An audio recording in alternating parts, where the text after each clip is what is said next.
So this term "money isn't real" was a concept I came across many years ago.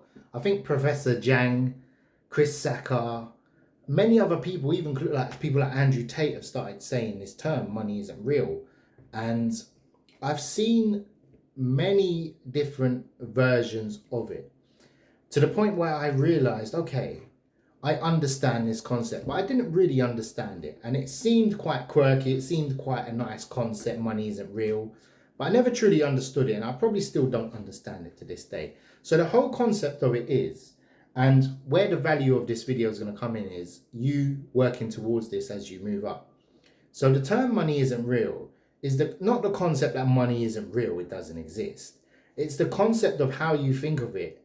This is how I perceive it now. The concept of you perceiving money, we see it as a scarce resource.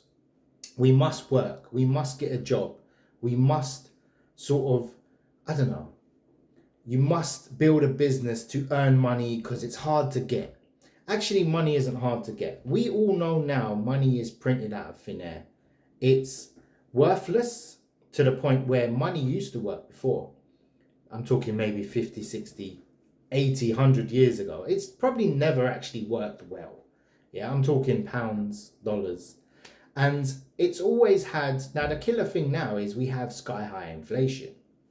And to the point where the taxes plus the inflation make no sense to do the traditional methods unless you're earning a huge amount of money. And I'm talking multi-millions per year. Otherwise, it makes no sense. So take, for example, if you own a business, you charge VAT. So you're already losing 20, 25%, whatever.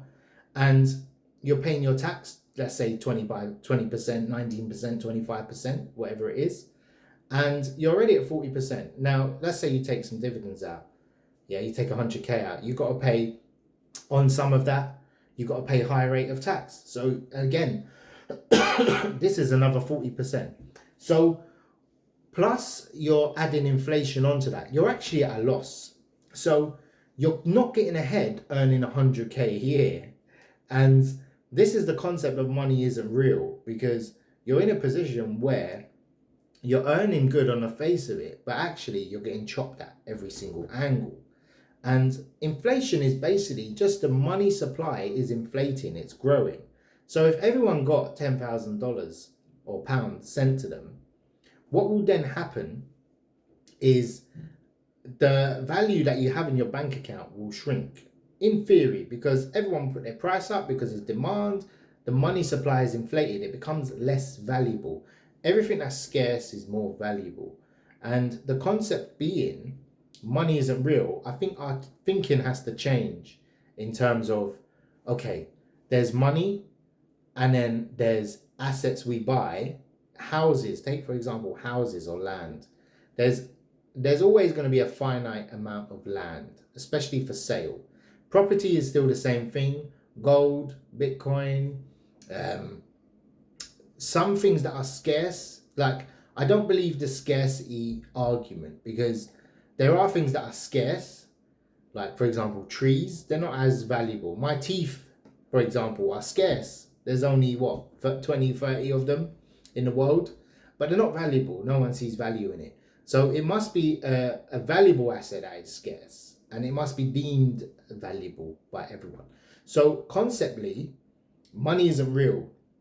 And the thought of a system that actually earns money where you don't have to spend resources or time is probably the best thing. That's why I made that video previously about being an investor rather than a business owner or a worker or a self-employed person.